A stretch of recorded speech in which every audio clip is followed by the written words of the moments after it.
Hello and welcome back to another DIY video. Before we get started, make sure you give me a thumbs up to help with the YouTube algorithm. Don't forget to subscribe to the channel on the bottom right hand corner. And we're going to be doing the front and rear shocks today. I'm going to be upgrading them to these Rancho shocks. It's going to be a step up from the stock shocks, and I think it should be able to support up to a 2-inch lift, which I may or may not do here in the future, but just want to do a little bit of planning ahead. Alright, so first things first, I went ahead and took it out of its box just to see which one is what essentially. So it looks like this right here is going to be the rears. This right here is going to be for the front. So the rears have these little weird tab thingies right here at the top of the insert, where the fastener would go. But we'll find out together. Let's get started. Alright, so this is going to be the best setup that I've found so far. It's going to be right there on the front differential. Just go ahead and pump it up right there. And then of course you want to make sure that you're safe, and then put on your jack stands somewhere right there on the frame. All right, so first and foremost, you want to keep your tires on the ground, and then you want to get your breaker bar on the lug nuts. So depending on what type of wheels you have, the lug nut size may be different. These are aftermarket wheels, of course. So again, you want to crack all of this stuff loose before we jack it up. All right, so lug nuts off.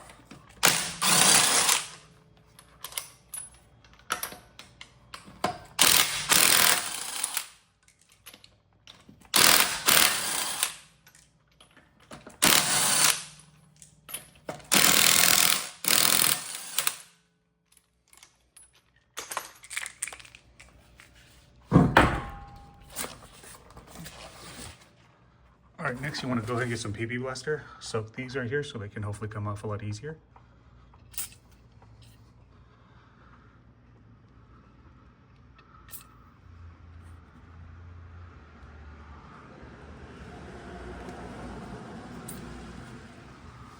Okay, I'm gonna give it about 10 minutes. All right, so this right here is gonna be 18 millimeter. This on the back is gonna be 18 millimeter as well. I just put a breaker bar on the back side, and I'm gonna take an impact to this front side. Hold it in place.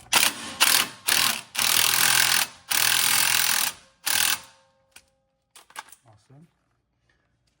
I did loosen it up quite a bit now, so what I'm going to do is get another jack and just jack up this portion on the bottom where they're steering, or excuse me, where the knuckle is, so it takes some of this tension off, so I can get go ahead and pull that bolt off. All right, so next I'm going to get a little bottle jack like this and just put it on the lower knuckle right there. And all I'm doing is just raising it just a little bit. Oops, let me tighten. Raising it just a little bit to relieve the tension off that, so I can go ahead and pull it off.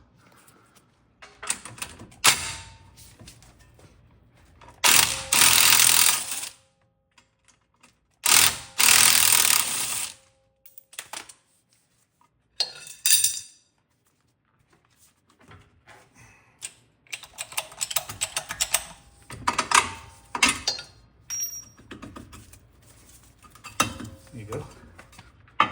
Now it's free. All right, so this is probably going to be the worst part right here, and it's not even that difficult. It's just in an inconvenient spot. This top nut right here is a 16 millimeter. This right here is going to be 16 as well. I don't have two 16s, so I'm going to use a 5/8 to hold the bottom and then a 16 to hold the top.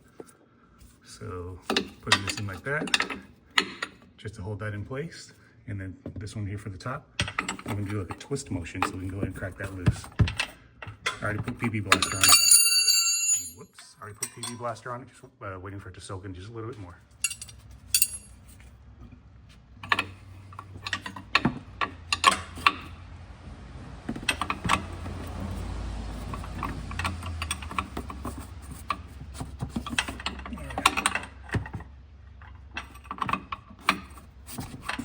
All right, rocking and rolling.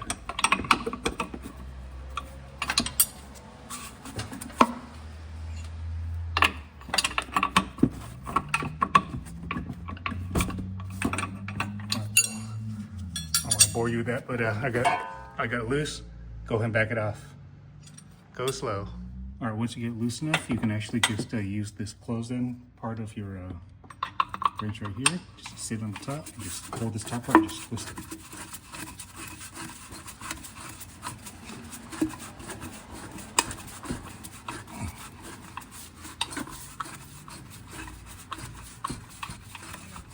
Let's go.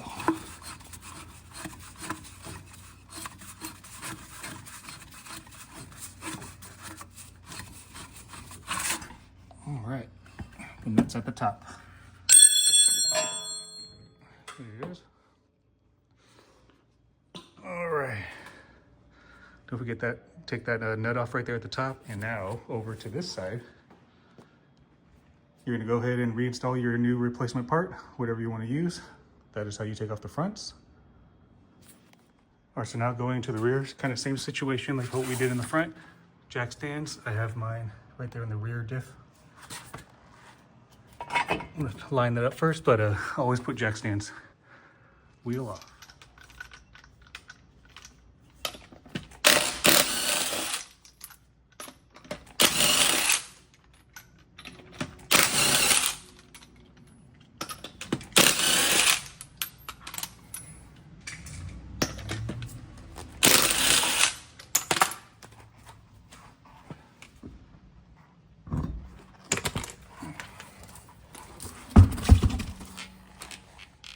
All right, next you want to get another secondary jack. Just kind of jack it up here by the knuckle. Put some PB blaster right there because that's going to be what we're taking off. That should be an 18 millimeter and a 17 millimeter. All right, so this right here is actually an 18 and the one behind it is also an 18.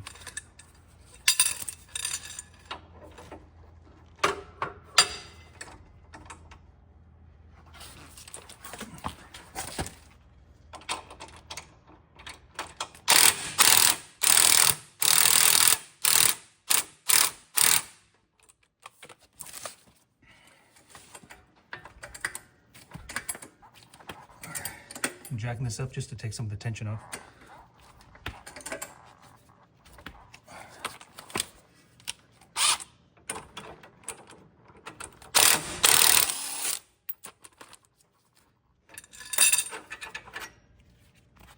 Easy peasy. Let's keep going. All right, next we're gonna go up there, right here, 1 and then 2. I'm gonna try to get a better angle. All right, so this part gonna be the best angle I can find, but there's 2 nuts right there. Those are gonna both be 16 millimeter. Oh man, I might have to get an extension. Let's see. Oh, maybe not.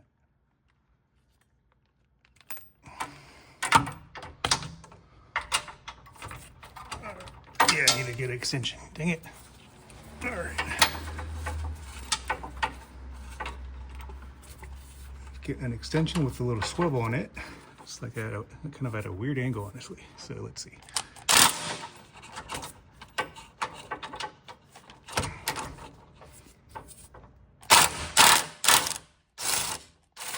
Make sure you hold the shock.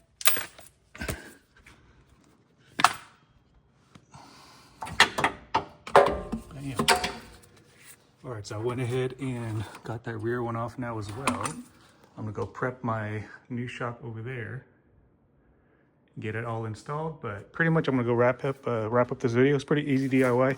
I will tell you the front was a lot harder than the rears. The rears are pretty quick. You can probably do the rears, both of them in about 40 minutes. The front took me about an hour and a half just because it's very tight hand placement and not a lot of place to get your fingers in. Anyways, thumbs up, subscribe. I will see you on the next one.